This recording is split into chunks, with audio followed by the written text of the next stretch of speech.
Hey everybody, welcome back to the channel. Yeah, I know I haven't been on here in a while, and I want to tell you guys why. I've been busy. I've been so busy, and I tell you guys all the time that it's God first, family, and then somewhere after that is YouTube. Yeah, but I thank you guys for your support and those who've been tuning into this channel all along. Yeah, we will be getting back to doing more content for you. So a lot of you guys know that we did purchase the 66 Ford Fairlane, and it's a great car, but it's an old car. So there's some things that we have to learn over again, because I haven't had a car that old since I was 18 years old. So yeah, there's some things that we have to look at that that need to be done. So we had to order some parts. And I will tell you this, when you're ordering parts for anything right now, please read the fine print, because some of the places will be honest and upfront and say out of stock, expected delivery date. Then there are others who will let you order something, and then they'll, after you put in your information and order it, then they'll say expected delivery date September something. So yeah, just be cognizant and you know, do your due diligence to see before you order something when it's going to come in. If there's not nothing that tells you that, then by all means call. So we are waiting for some things for the 66 Fairlane, and one of the things I wanted to show you guys before we get to the real content of the day, which is the Maverick, I wanted to show you guys what exactly happened with the 66 Fairlane. So let me turn the camera around. End on it, which fits nicely into the conical slot on the wheels. But what was happening, even with that conical indentation, after we tightened them up, the wheels would be moving in there. So let me show you what you need for all you guys who may be planning on getting maybe some of these wheels for your older car. What we ended up needing were these. Now these have the conical seat, but they also have the tip on it, which goes all the way into the wheel and centers it on the hub. So once we got those, put them on, everything was cool. So that's that. While we were down, I did pull one of the drums off, and we had a leaking wheel cylinder. So we ordered that. We have that in. But while we were checking and seeing if we needed anything else, we noticed that there was also a cable. If I can see what I did with it here. It's buried. It's like buried treasure. Here it is. This cable that holds the emergency brake lever. Oh, I really buried it, didn't I? This cable here, if you can look at this, you can see that it's nearly broken in two. Now that might not seem like much to you, but on these old cars, you have to dig and find and look and search and even double check to make sure that what you have is what you need and what somebody's selling you is for the right year car. When you get to some of these older cars, the years, they change parts all the time. Sometimes they change mid-year, so you have to be cognizant or aware even that that is a thing. So let's talk about the Maverick. The Maverick now has 4,500 miles on it. Now, a lot of you guys are starting to get your Mavericks, and some of you have noticed that when you drive your Maverick somewhere, because people haven't seen it, you become somewhat of a celebrity, and then you have to stop, and then there's this conversation. What is it? I thought a Maverick was a car. I haven't seen one since I was a child, blah, blah, blah. Yeah. But as the Mavericks, more of the Mavericks come out, is less of that. So what we're going to do today is do a video for you guys on the wear and tear. Wear and tear. What is wear and tear? How is everything holding up? The mods that we have done or the vehicle overall. So first we're going to look at the paint. And this is dirty, so I'll just warn you beforehand. I haven't washed it. So much pollen right now. If I washed it this morning or last night, it would be full of pollen again. So I'm going to turn the camera around. And there are no dents, dings. That's not a dent or a ding. That is a piece of something. But yeah, And one of the things that one of the viewers noticed that I didn't, when I put the stripes on the bottom, when we transferred those letters, the middle of the A did not transfer. Now, I thank God for some of you guys who are watching the videos that closely, because I never noticed it until he told me. And then I'm gonna show you on the other side in just a minute, but as you can see, there's no scratches or anything on. Some people are saying that paint is chipping. I don't have any paint chips. This bug deflector has certainly done its job. The only thing about the bug deflector that didn't hold up, it used to have a little forward badge right here, and that with the heat and then power car washes, it just came right off. So, but the stripes that I made custom have held up well. But other than that, the paint is pristine. I don't have any stone chips or anything like that. The tires, while we're out here, the tires. These are the Continental Radial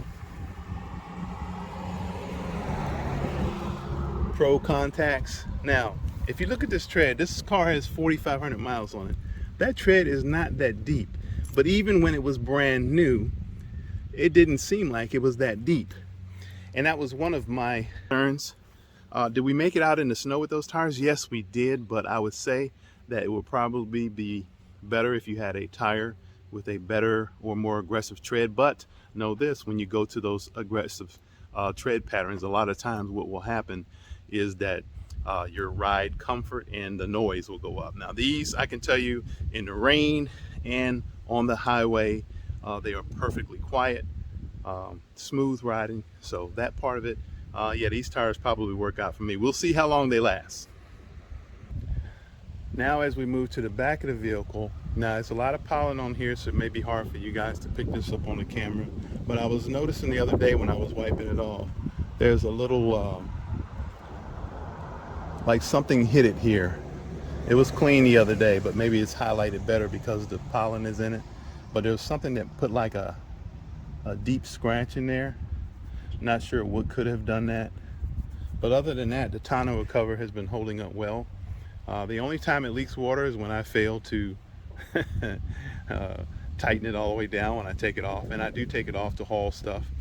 And as you can see, one thing I want you guys to be aware of is should you choose to put on the letters, the indented letters that go on the back of the Maverick.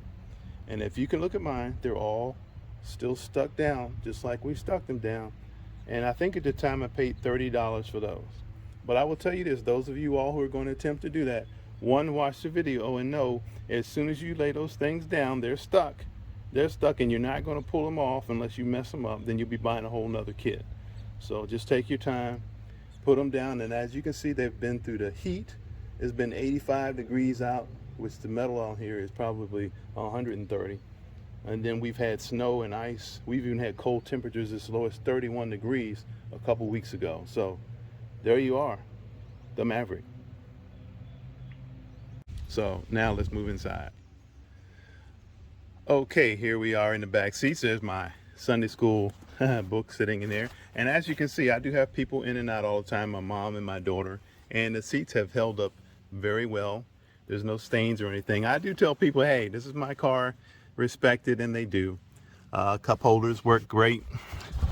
I'm loving the storage. Yeah, and I use it. I mean, I got a few things in there, but it comes in handy. Some of the stuff you have on the seat, you're like, okay, somebody's going to get in the car. You just pull that thing up and throw it under the seat there, and you're ready to go. Now let's move up front.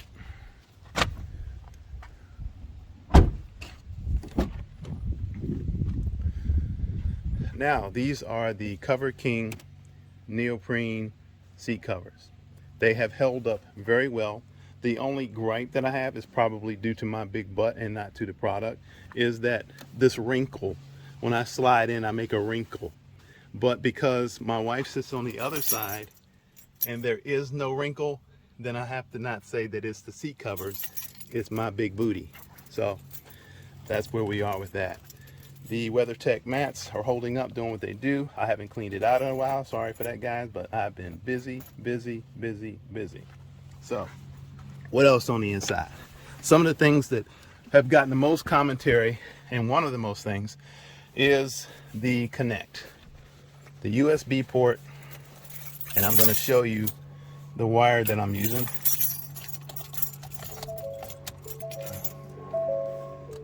This is the wire that I use. It is short, maybe about 2 feet max. It's very thick. I have had very good success with using this in my phone, plugging it into the phone, and it has worked 99.9% of the time. Now, there's still an occasional glitch every now and then, but not very much, if at all. Not enough to even complain about. So, the touch screen, it is what it is. I did have one day when the touch screen just went black, and once I turned the car off and started back up, it came right back on. I'm not sure. That may have been something that I did, so I can't bash forward for that because it hasn't done it since, and I think it was something that I had done. So now let's start it up and we'll talk about the engine. Right off the bat, you'll notice one of the things that we have talked about in the past, and that is that this engine does make quite a bit of noise. I will say this, it takes getting used to. It's nothing that to me is a deal breaker or anything that I want to be concerned with. It just noisy by nature. But let's look at the things that I do like about that engine. If you look down here, combined city, mostly city driving on this tank, 25.2 miles to the gallon. I have gotten as much as 37.6 miles to the gallon on the highway. One time I was hovering near 38 on one trip, and then we got run into some traffic, and it went down from there. But other than that, the materials, the fitment, the fitment side, these plastics that people complain or talk about, oh, this plastic. Hey, I like the plastic because it's durable. It holds up. It doesn't stain. You just wipe it off. One thing though, if you get a stain on some of this stuff, it's kind of porous, so you will have to use something to really clean that up, because it gets down in the pores, and then you need to clean that up so that it doesn't stay in there. But other than that, we also added the new door speakers. And for anybody who's going to tune into this video and say, oh, I didn't see those, well, go back to one of the videos that we made earlier and look at that video where we installed the speakers. Blow-off valve. I like the blow-off valve. It makes noise. I like that it makes noise. So those people who liked it, loved it. Those people who didn't like it, they told me that too. So one of the things that I'm thankful for, and when you guys don't like something, you tell me, because that's what it's all about. It's about honesty, transparency. I told you guys when I started this channel that that's what this channel was going to be about. The average guy with a Maverick doing the stuff that average people do. We haul stuff in it. We carry our families in it. We wanted to get great gas mileage. Now we used to be satisfied with okay gas mileage, but right now, man, when you pull up to the pump and even this vehicle put in $55, I'm so glad that I do not have that expedition. Thank God that I don't. Now, for one of the other things that we'll address before we get off of here, the Mach 1. We sold the Mach 1. We made out very well selling the Mach 1. When I got my tax bill a couple of days ago, it was up there. Let me tell you what, if that is not something to convince you that I did the right thing, then I'm not going to disclose how much it was, but I was shocked. Why? Well, here's what they did. They taxed me for the expedition that I traded in on this car, which even though I didn't have it at the beginning of this year, they charged me for my daughter's car that got totaled in front of the house. They charged me for the Mustang, which I knew. They charged me for this and my wife's other car. So even cars that I no longer have, that I have reported that they're not a thing, that I don't have them, they charge me for them. And if you don't go in and check those things and rectify with them, they will expect for you to pay that much in taxes. And let me just say this. I will say this much. The taxes for all those vehicles for this first 6 months was over $1,700 for 6 months worth of taxes. So yeah, I thank God for the 66 Fairlane, because I promise you the taxes on that are not going to be anywhere near that. So all you independent wealthy guys who are saying, oh yeah, but you know, you got to pay if you want to play. Yeah, that's you do. Well, you play away. I'm satisfied with the 66. I know some people are not going to be able to identify with that, but every day when I open my garage or I pull the car out or I'm working out front on it, there's not a shortage of people who don't come by. One guy who's a delivery guy, he comes up to me and says, man, that is so sweet. That is the nicest looking Cadillac I've ever seen. Cadillac. I'm going to attribute, I told him, I said, son, you are a couple of makes off in a whole bunch of years too. So I told him, no, that's a Ford Fairlane. So yeah, there's going to be some more content. We're going to get back to doing some stuff on the Maverick. But like I said, we have been so busy with church and everything. My mom, my dad. Yeah, I never thought in life that I would be in the position. You know, all of us have hopes and dreams, and I pray that you put those hopes in Christ Jesus. But even in knowing that God is watching over us and that he keeps us all the time, you can't prepare yourself for your parents getting old, because you don't know what that's going to bring. I would have never dreamed of what we're dealing with right now with both of my parents. And you know what, I just look at it a way for God to show us how he can carry us through. So you guys that know about prayer, know that I'm a minister of the gospel. You guys pray for me. And if you don't see any content, don't get in your feelings. Know we'll be back as soon as we're able to. But let me tell you what, family is so important. The Bible says to honor thy father and mother, that thy days may be long upon the earth. And we certainly need to do that. Anyway, thank you guys for tuning in to this video, the wear and tear on the Ford Maverick XLT 2-liter EcoBoost. Y'all have a great day. Remember to like and subscribe, and we will see you on the next one.